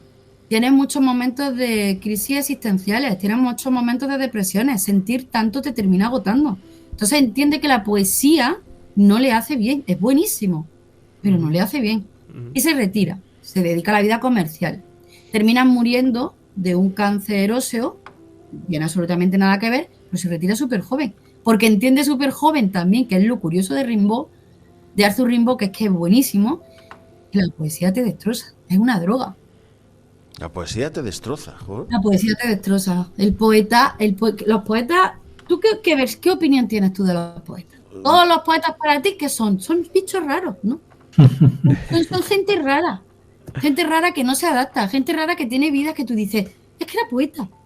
Mira lo que es poeta, y además incluso está el español dice el poeta, ¿no? Y incluso hasta se relaciona con el filósofo. Sí, es que mira, es que no ha salido poeta el niño. No ha salido. ¿Cómo? Hay una sección de poetas, sí, que va por ahí, por ese camino de extravagante. Sí. Claro. Sí. ¿Qué piensas? Asociado poeta bohemio. al poeta Bohemio, sí. romántico, al poeta Todo se bohemio, relaciona sí. con ¿qué piensas? Es que es lo que realmente... Pero es que es cierto, o sea, no es que esté mal lo que se dice del poeta y del que escribe poesía. Es que es cierto. La visión que tiene la gente del que escribe poesía es una persona difícil, una persona complicada, con problemas, iba a decir problemas mentales, pero bueno, problemas mentales para los demás, para él no tiene ninguno. Los temas de conversación, siempre con un pesimismo, o muy eufórico o muy depresivo, unos cambios inestables de personalidad. Bipolar. Yo creo que porque lo ligamos a la figura del poeta romántico, al Becker. Entonces pensamos más en el componente emocional que en el racional. Y nos quedamos más con los poemas tristes que con los alegres, Sí, por ejemplo. Sí. Sí, parece que la poesía va un poco encaminada muchas veces a eso, digamos, a reconfortarnos moralmente cuando estamos tristes, y parece que el poema triste sintoniza mejor con nosotros. Sí, pero es súper... Pero, a ver, es una pregunta yo ya me sé la respuesta, pero voy a hacer. ¿A que los tres habéis escrito poesía en vuestra adolescencia? Sí, yo sí. Sí. Yo también. Con distintos resultados. Sí. Con distintos... ¿No lo habéis hecho en el primer amor? Yo de con un adolescencia? único resultado. ¿No has escrito poesía? Sí. Seguro. Tú has tenido que escribir versos. Si no ha sido por amor, ha sido por una pelea con tus padres, ha sido por un castigo que no te merecía, ha sido porque ese año en el colegio fue nefasto. Pero todo el mundo ha escrito poesía. en su peor momento. Sí, y lo mejor es también para intentar tirarle los trastos a la de al lado. Claro. ¿no? Y validar también. Eso era un arma potente. Es decir, mira lo que he escrito. El caballo corre veloz, la paloma vuela ligera, y yo que soy de Badajoz ni corro ni vuelo ni nada. Y a la JJ Vilava mi gato alza la patita y se le ve el chiflato. No, pero sí. Eso es un trabalengua, eso es una poesía. Eso es cosas que dice este, que son así. Son cosas de Pache. Vale, mira, No te digo ahora la voy de a León. todo lo que hemos estado hablando, pues se resume en esto. Ellos tenían este grupito, pues tenía su delicatez, ¿vale? Escribían de manera que no todo el mundo entendía lo que escribían. Escribían para ciertas clases intelectuales, eso estaba claro. Y además tenían sus propias normas para ser un poeta maldito. O sea, tú eras un poeta maldito si tenías una mala infancia, si tenías trauma, no sé qué, si no habías publicado, si estabas excluido de la sociedad, tal. Pero si tú eras un poeta reconocido y tal, tú no entras en el grupo de poetas malditos. Es que está muy bueno. Bueno, os digo así por encima, ¿vale? O enumero las cualidades y las líneas que tienes que tener para ser un poeta maldito, según Verlaine. Y ahora os cuento el romance de Verlaine y Rimbaud, ¿vale? Tenías que tener una ideología liberal, una visión pesimista de la vida, ser rebelde por naturaleza, escribir poemas o textos muy oscuros y escabrosos, una poesía trascendental, un lenguaje muy cuidado, que es lo que he dicho antes, que porque escribían para gente, bueno, de cierta élite, y belleza en tu poesía, ¿vale? Estas son las cositas. Baudelaire, en su primer poema de Las flores del mal, que de aquí es de donde saca Verlaine el nombre de poetas malditos, escribe los siguientes versos de un poema que es larguillo, no lo voy a leer, entonces voy a leer solo estos versos, ¿vale? Dice: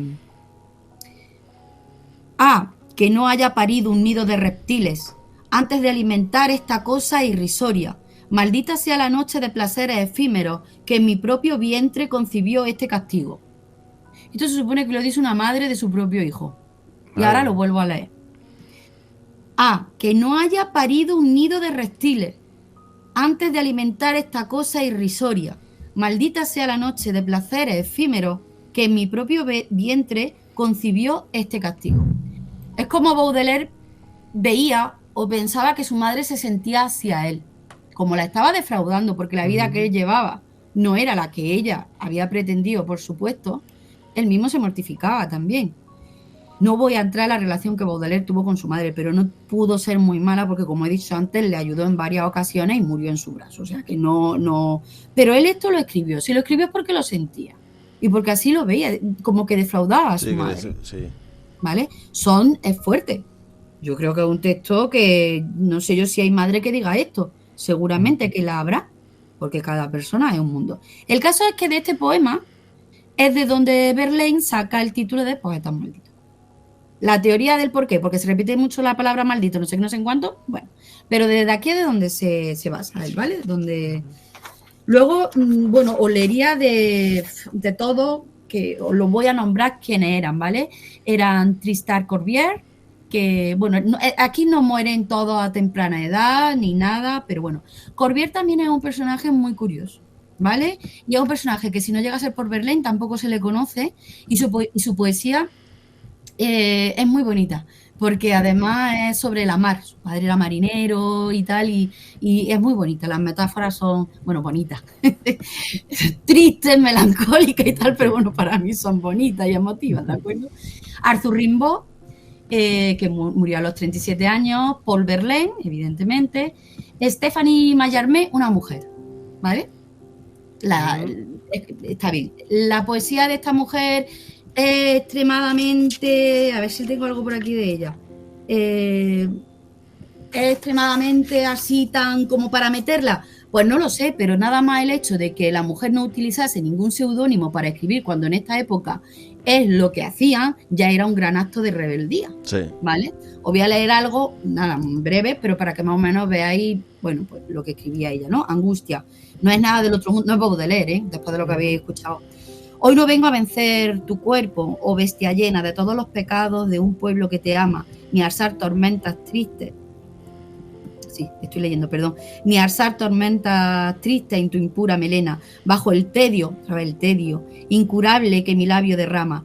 Pido a tu lecho el sueño sin sueños ni tormentos, con que duermes después de tu engaño, extenuada, tras el telón ignoto de los remordimientos, tú, que, más que a los muertos, sabes lo que es la nada, porque el vicio, royendo mi majestad innata, con su esterilidad como a ti te ha marcado, pero mientras tu seno sin compasión recata, un corazón que nada turba, yo huyo, deshecho, pálido, por el lúgubre sudario obsesionado, con terror de morir cuando voy solo al lecho.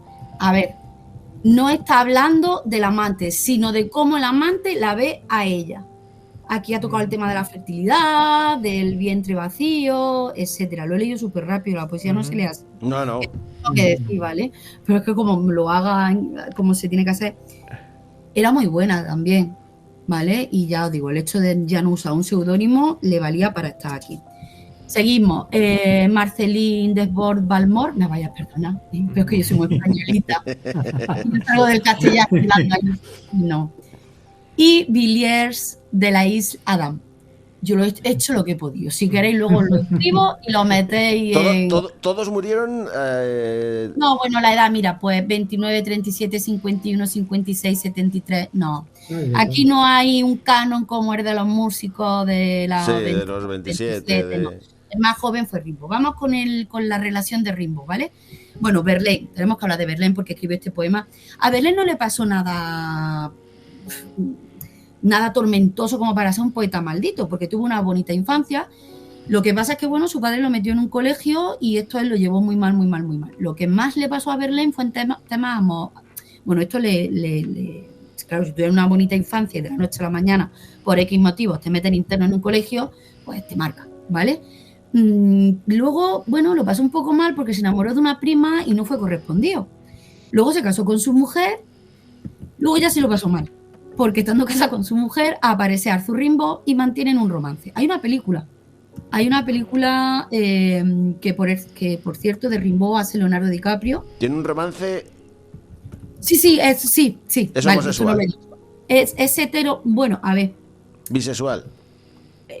Yo es que no me gusta poner etiquetas en estas cosas, porque yo entiendo que te enamoras de la persona y no del sexo que tienes delante. Uh-huh. Pero sí, Verlaine se enamoró de su prima, se casó con una mujer, luego tuvo un romance con Arthur Rimbaud. Yo a los escritores, a los poetas, a esta gente que de verdad están tocados con una varita, que han pasado, digamos, una línea de lo que es la vida social, yo entiendo perfectamente que tengan amor ahora con un hombre, ahora con una mujer, porque lo llevan en la sangre. El tema de experimentar, de vivir, de las emociones. Entonces, el tema del sexo, pues, tuvo un romance.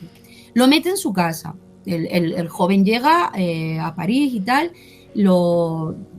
le publica, Rimbaud consigue que Verlaine le publique.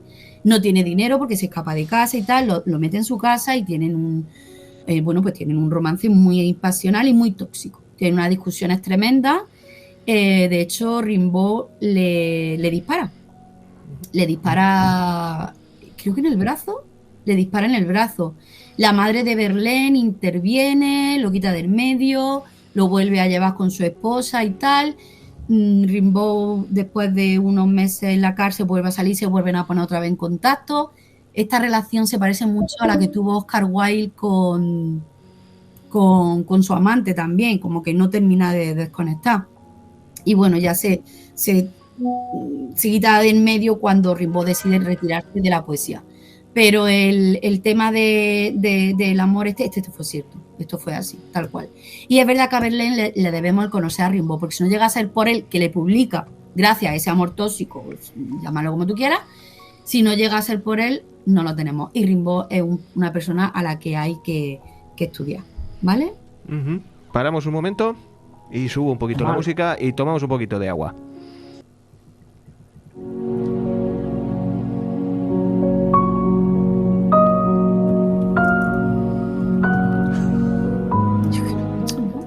Bueno, nos ha dado tiempo a tomar un traguillo de agua, no mucho más, pero bueno. Es que estoy viendo ahora que Estamos las dos lunas juntas. en la videollamada que Las dos lunas. parecéis los faros de un Citroën. ¿Qué dos lunas? Me he perdido. Pues No. yo me quiero reír también, yo me quiero reír. Los dos calborotas, En, seguro. en nuestra pantalla estamos Joa y yo junticos aquí. Tenéis que trasladar el tema de la calvicie a la poesía, a ver si ya lo olvidáis. A ver si lo asimilan. No sé yo. Si es no sé es yo. difícil olvidar cuando. Cuando te levantas por las mañanas y lo ves. Lo práctico que es, y es súper práctico. Sí, Sí, eso es verdad. Eso es verdad. sí, sí. Bueno, pues la ducha y ya hasta mañana. nos ibas a leer un poema. Sí, bueno, me gustaría leeros algo un poquito más tranquilamente y tal. Pero también querría antes decir, para la gente que nos esté escuchando, que bueno, he dicho varios nombres, aunque luego seguramente que como lo hacéis tan maravillosamente, pues pondréis la editorial, el nombre de los libros, incluso imágenes, etcétera. Pero quería decir los 6 famosos poemas que le prohibieron a Baudelaire y que, bueno, eso dio la leyenda negra de que fue el libro entero, ¿vale? Que se llaman los siguientes, por si alguien los quiere buscar, que lo puede encontrar en internet en cualquier sitio, ¿vale? Lesbos, Mujeres condenadas, El leteo, A la que es demasiado alegre, La joya y La metamorfosis del vampiro, ¿vale? Estos son los que fueron, por lo visto, muy inmorales. Y yo voy a leer uno que de estos 6, no, es que no puedo. Yo esto de que me digan, ¿cuál es tu poeta favorito? ¿Cuál es tu poema favorito? Lo odio porque es que no tengo respuesta para eso, ¿vale? Pero de estos 6, sí, pues me gusta muchísimo, que es A la que es demasiado alegre. Voy a ver si lo entono medianamente bien, ¿vale? Tu cabeza, tu gesto, tu aire, como un bello paisaje son bellos. Juguetea en tu cara la risa, cual fresco viento en claro cielo. El triste paseante al que rosa se deslumbra por la lozanía que brota como un resplandor de tu hombro y de tus brazos. El restallante colorido del que salpicas tus tocados hace pensar a los poetas en un vivo ballet de flores.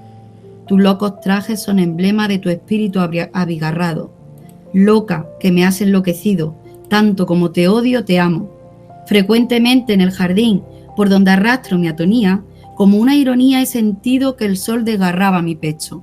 Y el verdor y la primavera tanto hirieron mi corazón que castigué sobre una flor la osadía de naturaleza. Así yo quisiera una noche, cuando la hora del placer llega, trepar sin ruido, como un cobarde, a los tesoros que te adornan, a fin de castigar tu carne, de magullar tu seno asuelto y abrir en tu atónico flanco una larga y profunda herida. Y vertiginosa dulzura, a través de esos nuevos labios, más deslumbrante y más bello, mi veneno inocularte, hermana. Hombre, motivos para censurarlo. No, dada la época, pero la metáfora se ha entendido perfectamente, sí, ¿no? pero es muy delicado. Ahora sería, ven aquí hermosa que te voy a coger. Ahora tú escuchas. Ahora tenemos el reggaetón. Exactamente. Y esto, claro. Exactamente. Claro, no es. pero- Sí, me imagino que en aquella época, pues bueno, sí, sería. Inmoral. Sí. Bueno, también pasó con Julio Romero de Torres y la musa gitana de Inmoral, ¿no? Ujú. Bueno, esta ya la he leído así un poquito más tranquila, ¿vale? Y además Y- con la música que te ha puesto Magister, ha quedado. Ay, he puesto musiquita, precioso, que ganas de sí, un escucharlo. poquito, Yo que claro, como no la escucho. Ha quedado muy bonito. Yo quiero terminar con un descubrimiento, que no es que yo haya descubierto América, ha sido un descubrimiento para mí, ¿vale? De tantas cosas que, bueno, porque ya sabéis que entro y me sumerjo, y ya sabéis que cambio los temas y los títulos, y eso muchísimo, porque conforme me voy informando, mi cabeza va dando giros. Dentro de todo eso he encontrado un artículo muy bonito en el que nombra a un, bueno, lo mete a un poeta que yo ya conocía, pero que no lo relacionaba aquí. No como poeta maldito, pero sí porque su poesía pues lo requiere, ¿no? Se llama Paul Eluard. Lo que pasa es que yo lo conocía por Eugene Grindel. ¿Os suena? No. A mí no. Vale. Vamos a ser sinceros. Os voy a ir diciendo, esto es como el juego, hay un programa que te va dando pistas a ver si al final termináis acertando, ¿no? Vale, venga, que sigo. Nació el 14 de diciembre de 1895, Saint-Denis, Hijo de un contable, su infancia transcurre en las afueras de París. Enfermo de tuberculosis, tiene que abandonar sus estudios para ser ingresado en un sanatorio, donde conoce a su futura esposa, Elena Diakonova. Ni idea. Pues a esta la conocéis todos. ¿A Elena? A Elena Diakonova. Diakonova. No ¿Sí? sé. Y tiene nombre de tenista. A quien él, por su pasión por ella y por la grandeza que esta mujer desprende, la llama Gala. Ah, la Gala de Dalí. Efectivamente. Ajá. Anda. Efectivamente. La Gala de Dalí. Este es el primer amor de Gala, con quien tiene su hija. Se conocen efectivamente en ese centro porque los dos están enfermos. Contraen matrimonio, él se va a la guerra, ella intenta ser de ama de casa y de madre, pero no va con Gala, pero nosotros conocemos a la Gala de Dalí, pero la vida de Gala. Y resulta que bueno, este hombre pues la ama mucho. Gala tenía que ser una persona muy, muy, muy inusual, porque lo que nosotros llamamos perrería y cosas que se le puede hacer a una persona, aún así todos los hombres hablaban maravillas de ella, la idolatraban, la admiraban, la querían, se enamoraban y tenía que ser una bomba de mujer. Y con este personaje quiero quedar porque es que no quiero hablar más de Gala, porque Gala es para hablar de ella y no solo se merece otro programa. Pues sí. Ajá. Así que, bueno, hay un poema que se llama Je t'aime, y en este poema, ¿vale? Es donde hay frases, no lo tengo aquí, me voy a perdonar si no lo leería. Hay frases en las que le da con mucho, bueno, van para ella, claramente, porque era su musa. Gala es casi la musa de mucha gente, de muchísima. Y la precursora de muchos genios. Buena. Y con esto yo Buen quería personaje. terminar, a no ser que queráis que yo siga. Pues llevamos me gustaría, una pero hora y media. Llevamos una hora y media, sí. Que aquí con la boca abierta, embelesados, y la verdad es que el personaje merece muchísimo la pena. Es un autor por descubrir, porque ahora sí que por lo menos hemos descubierto un interés por esa poesía, entre comillas, maldita, como hemos dicho, Sí. y por esa filosofía de vida a través de su propia existencia. Entonces, Perdón que te corte. La intención de vincular, no 100%, pero de saber que no era un poeta maldito como tal, contemporáneo, sino que él era la fuente, la idea de la modernidad, la idea de cómo era, todo eso ha quedado claro. sí, claro. ¿Vale? De acuerdo. El descubrimiento de su otra obra, no solo Las flores del mal, Ahí. que son muy importantes. Sí. Pues nada. Os he enseñado, en resumen, que sí os he enseñado algo esta noche. Sí, y además nos ha dejado con la... A mí me ha gustado el tema de la Te lo vas a pillar, sí. te vas a pillar el libro. de la- Spring de París, te lo pillas. de la filosofía de cómo te... Es ese. Y además te lo pillas. el anzuelito de Gala es muy llamativo. Para volver Dime. a llamarte, el anzuelito que nos has dejado con Gala. El anzuelito de Gala, es que Ahí. Gala... Yo ya sí. estoy buscando información. No, da igual, no importa. Te lo cambiaré. No, Gala, de verdad que... conocemos toda la Gala de Dalí, Sí, bajo la sí, sombra sí. de Dalí, pero que de sombra Gala no tiene absolutamente nada. La vida de Gala es muy interesante. Ya os digo que tiene que ser una mujer Fenomenal. que mirad cómo ha terminado, o sea, Bueno. cómo se ha vinculado. Es que la cosa es que yo cuando yo leí, pues yo leo Paul Eluard, y bueno, empiezo a leer a este hombre y tal, a su poesía, y cuando me dice el seudónimo de Eugene Grindel, digo, no puedo terminar en Gala.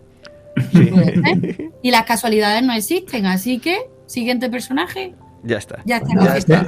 ¿Ves preparando? Bueno, pues nada, Ana, te queremos agradecer muchísimo el que primero que gastes tu tiempo aquí con nosotros, que para Yo no nosotros es gasto un el placer y tiempo con un vosotros, lujo como aprendizaje siempre. que nos no, ilustres no. tanto, y si quieres te despedimos ahora en privado. Voy a subir un poquito la música y Siempre un placer el tenerte aquí. El como- placer siempre es mío venir, y- me lo paso muy bien. Porque es que esto ya es una maravilla, es adictivo ya. De la Ya no casa. tiene Como la que- poesía, como el opio, como no hay que llamar a la como puerta asenta. Sí. Soy mi asenta en el día a día.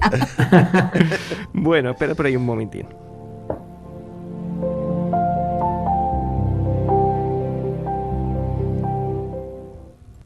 Ha habido una cosa muy, muy importante que ha cambiado. ¿Sí? Sí. Ha sido cuando Joa ha encendido la luz y se ha ido a otra habitación, porque ha habido un momento que me parecía lo de el espejito, el mago del espejito mágico, que era para decirle espejito. No se ha ido a otra habitación, se ha puesto un panel de sol virtual. Pero con esta a oscuras y a ir con la... Bueno, pues eso. Bueno, que le queremos mucho a Joa. Y a Ana. Y Ana un personaje muy interesante. Sí. O sea, aquí tiene su rinconcito, el rinconcito de Ana, y nada, deseando que venga otra vez. Pues voy a decirle a Joa que se ponga por aquí, que ha salido un momento a no sé qué, y vamos a despedir el programa, ¿te parece? ¿Hacer pis? Venga, vale. Venga, pues vamos a ello.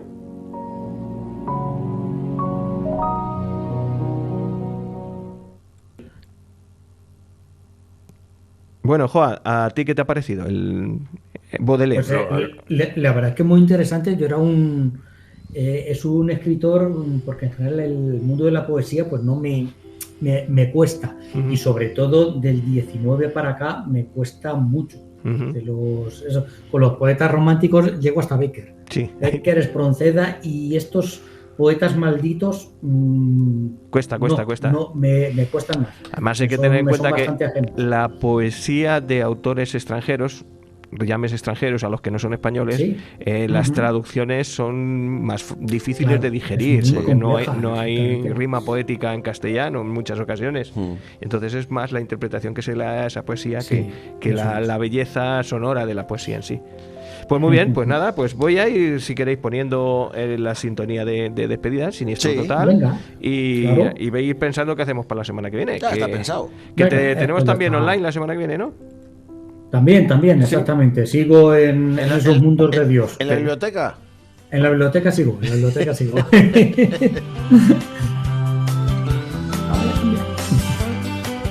Bueno, entonces si lo tenemos claro, pues poco que decir. Nos vemos la semana que viene. No sé por qué capítulo vamos ya, porque hoy no lo he dicho. El 200 lo tenemos que mirar. 180 puede ser. 200 y... Ah, sí. Uy, no, es verdad. Bueno, no. 220 puede ser. Por ahí. Sí, por ahí. Estamos 220 ya como la luz, macho. 220. Bueno, pues... por fin te vamos a dar permiso para hablar de la OTAN. Para hablar de la OTAN. Venga. Ya que en el último programa te quitamos la oportunidad por otras circunstancias, pues ahí te vamos a dar permiso para que hables de la OTAN. Bueno, y no, la semana que viene. Joa, ¿tú por dónde vas a tirar? Pues vamos, yo como me pilla así que no he tenido mucho tiempo de preparar el programa, quería hacer algo cortito. ¿Sabes? Que luego me he ido liando, pero bueno. Entonces os quiero contar ir de visita a una iglesia muy bonita que hay en Madrid, que se llama San Antonio de los Alemanes. Y os quiero contar un poquito su historia, que me ha gustado mucho. Según iba investigando me iba a gustar. Vale, gracias. Yo cuando dijiste que ibas a hablar de los alemanes, yo pensaba, algo de la guerra mundial, de la Segunda Guerra Mundial, ¿no? Para nada. No, pues yo tengo... Esto no va de batallitas. Tenía preparado ya el siguiente capítulo de la historia del pueblo, que es, digamos, el fin de la Edad Antigua. Pero es que el otro día, con Cabeza de Vaca, se cruzó por ahí la expedición de Solís. ¿Te acuerdas? ¿El del tomate? ¿Sí? El del tomate no, el que sí, con tomate se lo comieron los indígenas. Os lo conté ya en una ocasión en estas aventuras catastróficas en las... me suena algo. Sí. Y dejé ahí la coletilla de que había un grumete al que dejaron en tierra después de salir despavoridos, y he encontrado, curiosamente, la historia muy cortita de ese grumete que era Francisco del Puerto, y os la voy a contar. Y como es muy cortita, pues he añadido también otra curiosidad que encontré el otro día, que no sé si vosotros sabíais que en España hay una persona que está enterrada de pie. ¿Sí? ¿De pie? Hay una tumba de una persona que está enterrada de pie. Y os Tiene voy que a estar ya contar cansado. por qué. Yo creo que una vez que se muere uno se cansa poco. ¿Se casa poco? Sí. Pues No, serán no. dos cosillas muy cortitas, eso sí. Así Venga. que os dejo que vosotros os explayéis porque yo voy a ir cortito. Yo, Muy sí, bien. bueno, la OTAN. Bueno, la OTAN. Pues la OTAN te puedes liar lo que quieras. Sí. Pues nada, don Joa, don Bueno, Joaquín, nos un vemos. Nos vamos viendo, haber- chicos. Habernos reencontrado otra vez. Claro que sí. Venga, abrazo.